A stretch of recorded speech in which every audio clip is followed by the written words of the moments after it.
우리 고민영 장로님께서 기도 가운데 우리 교단이 이제 한국에서 이제 내놓을 만한 우뚝 선 교단이 되었습니다. 우리 교단을 지금 불허하는 교단들이 많습니다. 그래서 통합 측이나 합동 측 교단들이 성결교회까지 심지어는 아주 고신 측까지 우리 교단을 넘보고 있습니다.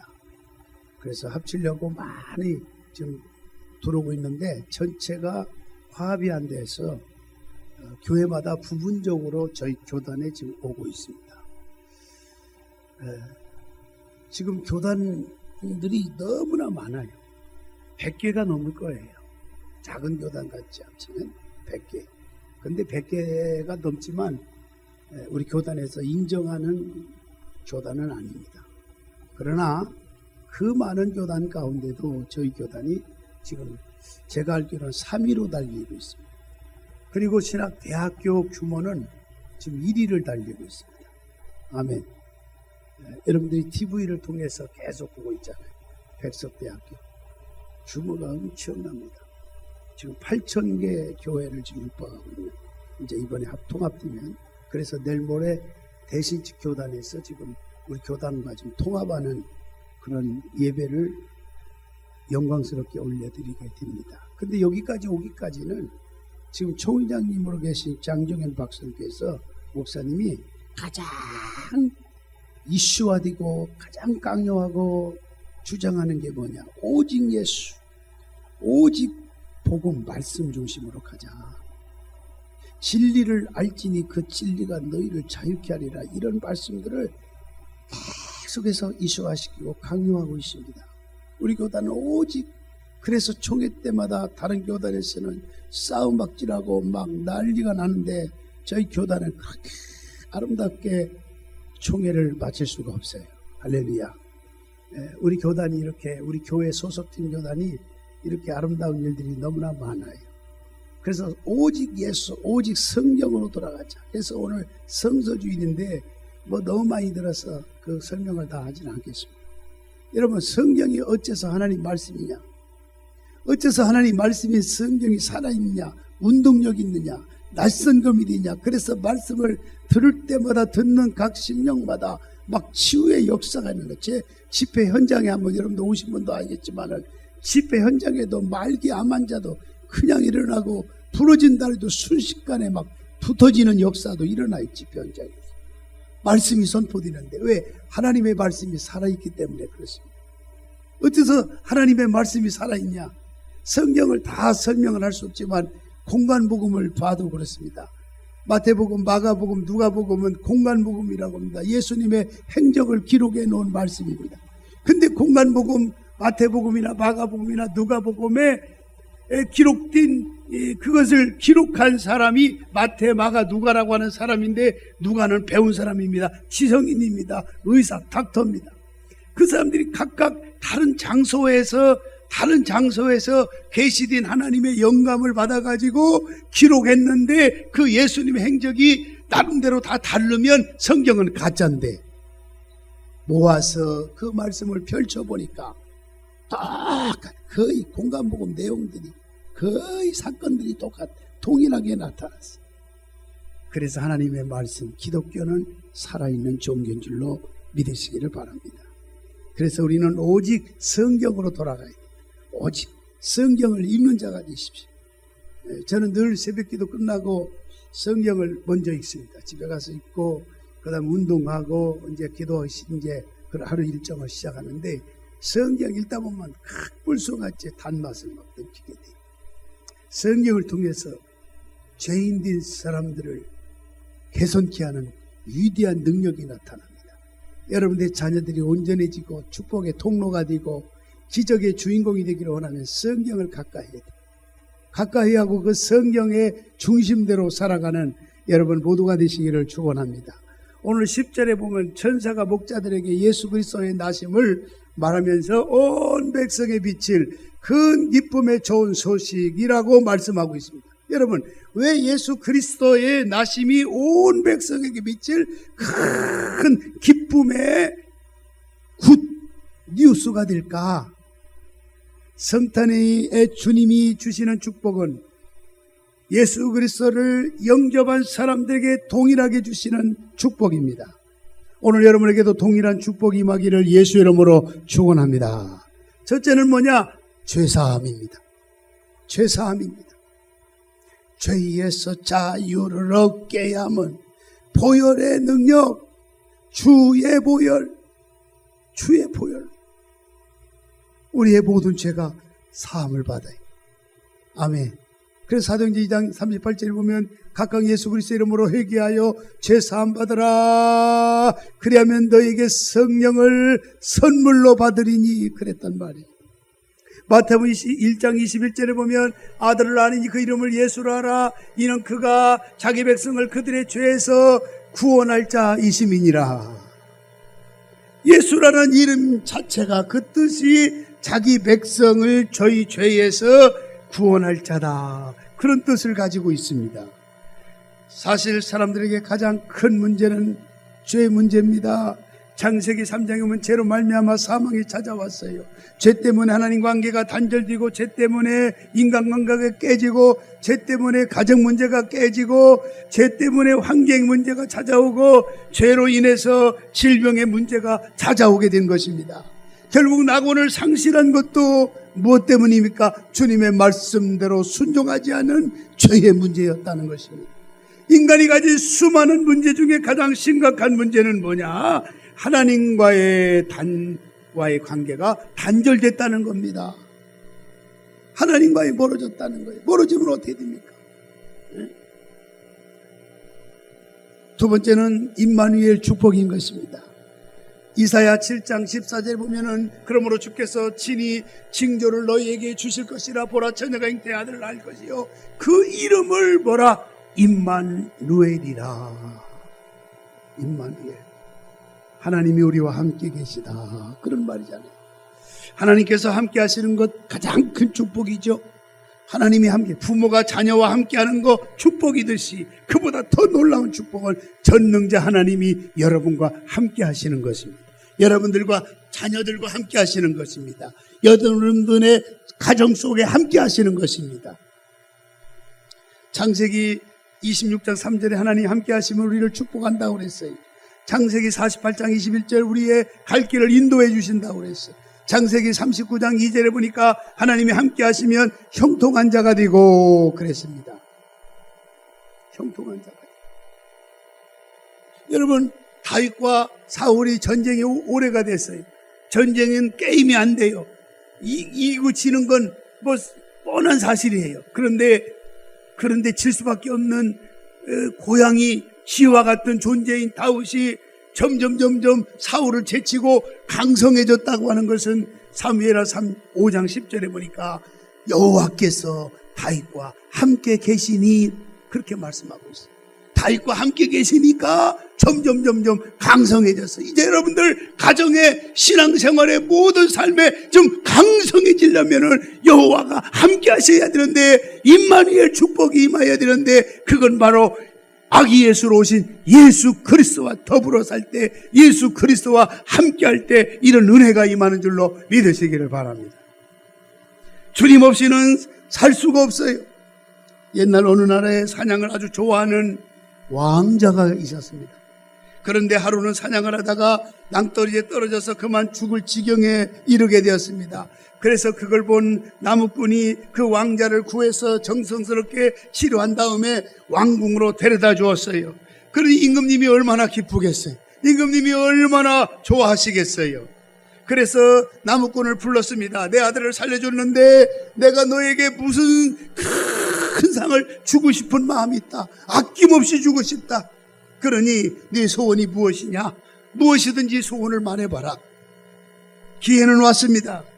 그러나 그는 임금님, 제가 할 도리를 한 것뿐입니다. 오늘 여러분도 1년 동안에 수고하고 헌신한 성도들이 너무나 많아요. 교회를 위하고 하나님 나라 확장을 위하고 부족한 종을 위해서 헌신한 분들이 너무나 많지만, 여러분, 오늘 여기와 같이 내가 할 도리를 했을 뿐입니다.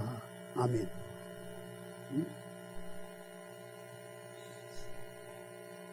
그저 임금님께 할 수 있는 것 자체가 영광이었습니다. 굳이 소원을 말하라고 계속해서 그런다면 저희 집에 한번 오셔서 하룻밤만 묵어 가시면 그보다 더 큰 영광이 어디 있겠습니까?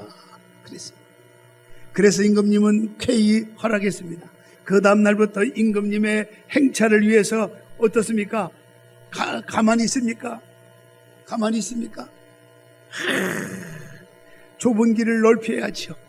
또 좋은 식사를 준비하고 나무꾼의 부서진 집도 수리해 주었어. 이 나무꾼은 어떤 소원도 이야기하지 않았어요. 다만 임금님과 하룻밤만 함께 지냈으면 좋겠다, 그걸 이야기했던 것뿐입니다. 그런데 그의 모든 생활이 달라집니다. 그가 사는 마을이 달라졌어요. 막 진입로가 달라졌어요. 환경이 달라지고 집이 달라졌어요. 사랑하신 여러분, 임금님하고 하룻밤만 잔다고 해도 이렇게 달라지는데, 하나님께서 우리의 마음속에 계시고 우리가 하나님을 사랑을 받는다고 하면 우리의 생활에 엄청난 변화가 생긴다고 하는 것은 당연한 일이 아닐 수가 없는 것입니다. 그래서 우리가 다른 어떤 복을 받지 못한다 할지라도 하나님이 함께 하시는 것만으로도 감사하고, 하나님이 함께 하시는 것만 해도 기뻐할 수 있는 일인 줄로 믿으시기를 바랍니다. 세 번째는 기쁨이라고 하는 축복입니다.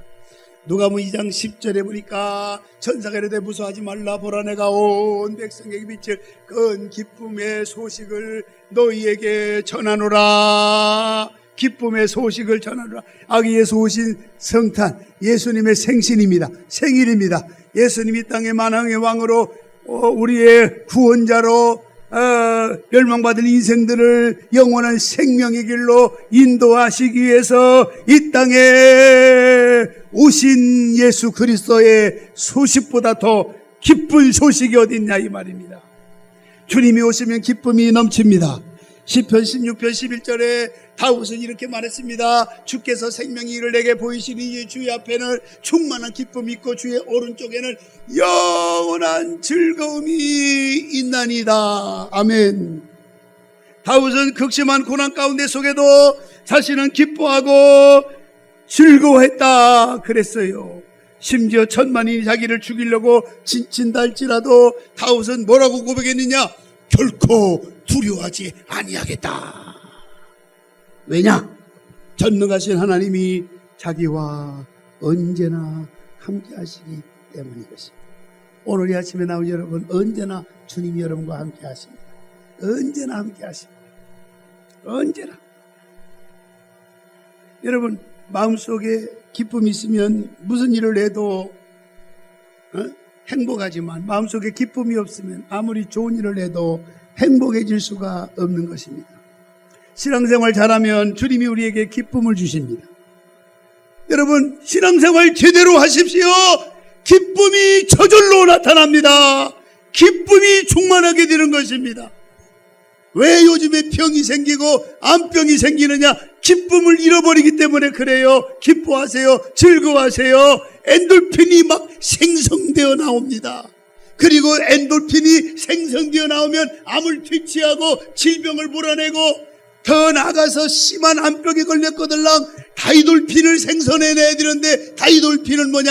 하나님의 말씀을 듣다가 감동이 일어날 때 예배를 통해서 다이돌핀도 막 확 생성돼가지고 1800배 이상이나 뛰어난 효과를 나타낸다고 그렇게 발표하고 있는 것입니다. 할렐루야. 왜 인생이 피곤하고 지칠까요? 기쁨이 없어서. 학교 가는 것이 즐거운 학생은 공부 잘하는 학생이겠죠. 학교 가는 일이 막 지겹고, 제가 엘리베이터 타면서, 아파트 타면서 학생들을 종종 봐요. 그러면 너 학교 가는 거 싫지? 솔직히 다음 둘이 얘기 좀 해보자. 솔직히 해도 돼요. 정말 지겨워요. 그런 아이가 있더라고. 지겹대, 솔직히. 근데 네 부모한테도 그렇게 말하냐? 아니요. 아이들은 거짓이 없어요. 직장에 나가는 것이 즐거운 사람은 직장에서 성공한 사람입니다. 교회 나올 때 기쁨 있는 사람은, 옆사 인사합시다. 믿음이 좋은 사람이겠지요. 아멘? 그잖아요. 믿음이 좋은 사람이 기쁠 거 아니에요. 그래서 이렇게 우리 교인들은 멀리서 많이 오잖아요. 이분들 보니까 다 멀리서 오십니다. 그 멀리 2시간 반, 2시간, 1시간 반. 네덜란드의 브람 박사는 어떻게 하면 사람들이 슬픔과 우울증에서 벗어나게 할까에 대해서 연구를 했다고 합니다. 조사 결과 그는 교회 생활이 우울증을 없애는데 가장 큰 효과가 있다 결론을 내렸다고 합니다. 여러분 자녀 가운데 여러분 아내가 남편이 우울증에 걸린 듯 싶으면 걱정하지 말고 교회 열심히 나오게 종용하십시오. 함께 나오십시오. 아멘. 그게 결론을 내린 거예요. 가만히 보면 점쟁이를 찾아가거나 절에 가는 사람, 혹시 아무 신앙 없는 사람, 종교가 없는 사람보다 교회에 열심히 나오는 사람이 그래도 제일 얼굴이 푸근하다고 하는 사실. 아멘. 옆 사람 인사합시다. 당신도 그렇지요?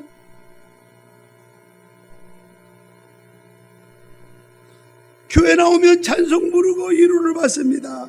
기도함으로 마음속에 소원을 아리고 말씀을 통해서 용기를 얻습니다. 그래서 교회가 오늘날 현대인들의 우울증을 없애는 가장 큰 도움이 된다라고 결론이 내려진 겁니다. 연구 결과에. 오늘 이 자리에 계신 여러분 모두가 기쁨의 충만한 역사가 있기를 주님의 이름으로 축원합니다. 예수 앞에 나오면 모든 죄 사하고 주님 품에 안기어 편히 쉬리라.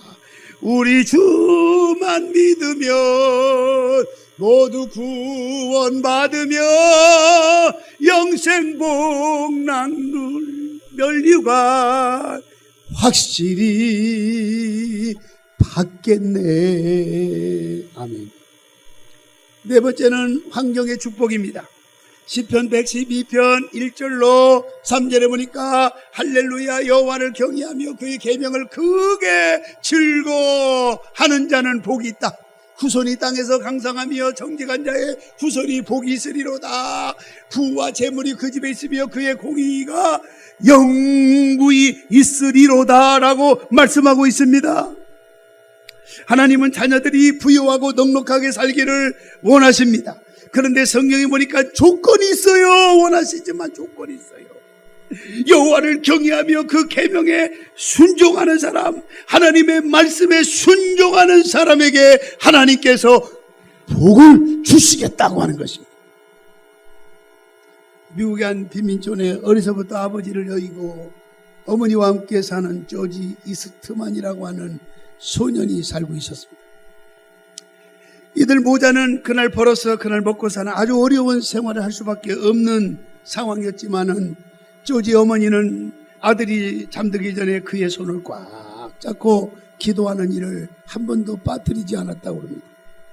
하나님, 지금은 비록 가난하지만 우리 아들 조카가 훌륭히 자라서 이 나라의 큰 일꾼이 될 수 있도록 인도하여 주시옵소서 하면서 어머니는 눈물로 기도하고 잠이 들었습니다. 그러면 조지는 깊은 밤에 일어나서 다시 하나님께 기도한답니다. 다시 기도. 하나님, 우리 어머니의 기도가 헛되지 않게 해주시오. 여러분 중에 이런 자녀가 있다면요, 진짜 여러분 수지 맞은 거예요. 아멘. 예? 어머님의 기도가 하나님 응답되게 해주세요. 헛되지 않게 해주세요. 그래서 아들이 잠들기 전에는 어머니가 기도하고, 어머니가 잠이 들면 아들이 기도하고, 어머니와 아들이 번갈아 가면서 기도를 했어요. 돈을 많이 벌어 하나님 앞에 헌금도 많이 드릴 수 있도록 큰 사업가가 되게 하여 주시옵소서 매일같이 기도를 했어요. 마치 록펠러의 어머니가 유언 따라서 너는 비록 가난하지만은 이 많은 교인 중에서 헌금을 최고로 많이 낼 수 있는 부자가 되게 해달라고 기도하거라 하고 어머니 돌아가신 다음에 유언 따라 기도할 때 세계적인 갑부가 되듯이. 아멘. 어린 조지는 커서 사진관에 취직을 하게 되었습니다. 그곳에 열심히 기술을 배우고 이제 조그만 가게를 열어서 이제 자체 독립을 하게 되었어요. 그리고 간편한 휴대용 카메라와 필름을 만들어서 팔기 시작했어요. 그런데 국내는 물론 세계 여기저기 막 주문이 폭주하게 되었어요. 땅콩 요즘에 그 땅콩 있잖아요. 엄청나게 팔린다고 그러죠. 정말 팔린다. 그 땅콩. 저도 먹어본 것 같아요. 비행기 안에서. 땅콩. 나중에는 공장을 짓고 세계적인 사업가가 되었어요. 이 사람이 누구냐? 바로 이스트만 코닥 필름 있잖아. 코닥 그룹의 회장인 것입니다. 할렐루야. 저절로 된 게 아니에요. 어머니와 아들의 눈물의 기도가 이루어져서 세계적인 기업의 회장이 되고 자기 재산의 절반을 하나님 앞에 드릴 수 있는 믿음의 사람이었다고 하는 사실. 아멘. 아무것도 없는 상황에서 맨손으로 눈물로 드린 그 기도를 하나님께서 불쌍히 여겨주어서 때가 되어가지고 축복으로 응답해 주신 겁니다. 신앙생활 잘하십시오. 지금부터 신앙생활 잘하십시오. 신앙생활 잘해야 돼요. 2015년도 기대를 하고 신앙생활 잘하기를 하나님 앞에 다짐하십시오. 당장은 축복이 없는 것처럼 느껴질지 몰라요. 결국은 하나님의 축복을 받아서 누리게 될 줄로 믿습니다.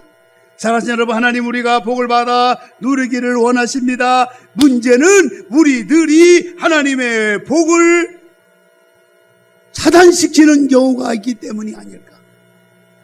하나님은 무한대의 복을 우리에게 부어주시기를 원합니다. 아까 말한 대로 하나님이 받아주셨던 록펠러 생각해 보세요. 그런 세계적인 최고의 부자로 미국 부통령과 주지사 그리고 유명한 스탠더드 석유 회사를 세운 아주 강력한 인물이었어요. 그의 나이 76세 때 기자가 록펠러에게 물었습니다. 당신은 최고의 부자로 성공하게 됐는데 그 비결이 뭐라고 생각하십니까? 라고 할 때 록펠러가 자신 있게 말한 게 있습니다. 어머니로부터 3가지 신앙의 유산을 받은 것이 성공의 비결이었습니다. 여러분, 자식들에게 유산 물려줘야 돼요. 아멘 하세요. 무슨 유산? 3가지. 첫째, 신앙의 유산. 11조 생활입니다. 그는 20센트씩 받는 용돈에서도 11조라도록 가르쳤어요. 록펠러는 회사를 운영하면서도 정직하게 11조를 드렸고 회사의 11조를 계산하기 위해서 별도의 11조 전담 부서를 둘 정도로 엄청났습니다. 두 번째는 신앙의 유산. 교회 가면 맨 앞자리에 앉아서 예배를 드리도록 해라. 그 유산이에요. 맨 앞자리 가서 예배를 드리도록 해라. 록펠러 어머니는 아들이 손을 잡고 언제나 40분 정도 일찍 교회에 나와서 몇 분 정도 일찍 나와? 40분 정도. 맨 앞자리에 앉아서 예배를 드렸다고. 뭐 많지만은 3가지만. 3번째는 신앙 유산은 교회를 다닐 때 교회 일에 순종하고 목사님의 마음을 아프게 하지 말아라. 이게 어머님의 가르치였다는 것입니다. 록펠러는 엄청난 축복받았습니다. 그는 98년 동안 살면서 자신이 벌어들인 돈으로 록펠러 재단을 세워서 사회사업과 선한 일하기에 힘썼고 24개 대학과 4,928개의 교회를 지어서 헌납했습니다. 믿으시기를 바랍니다. 성탄절은 큰 기쁨의 좋은 소식입니다. 굿뉴스입니다. 이번 성탄절에 사랑하는 여러분들에게 제사함 받는 축복 받으세요. 임마누엘 축복을 받으십시오. 기쁨의 축복을 받으십시오. 환경의 축복이 넘쳐나는 여러분들이 다 되시기를 예수님의 이름으로 축원합니다. 기도하겠습니다. 하나님 아버지 감사합니다. 감사합니다. 제사함 받는 축복, 임마누엘 축복, 기쁨의 축복, 환경의 축복을 받기 위해서 하나님의 말씀을 지켜 행하는 자가 되게 하시고 예수님 오신 성탄절을 준비하고 감사하고 기쁨을 주 앞에 고백할 수 있는 우리 모두가 되게 하여 주옵소서. 예수님의 이름으로 기도하옵나이다. 아멘.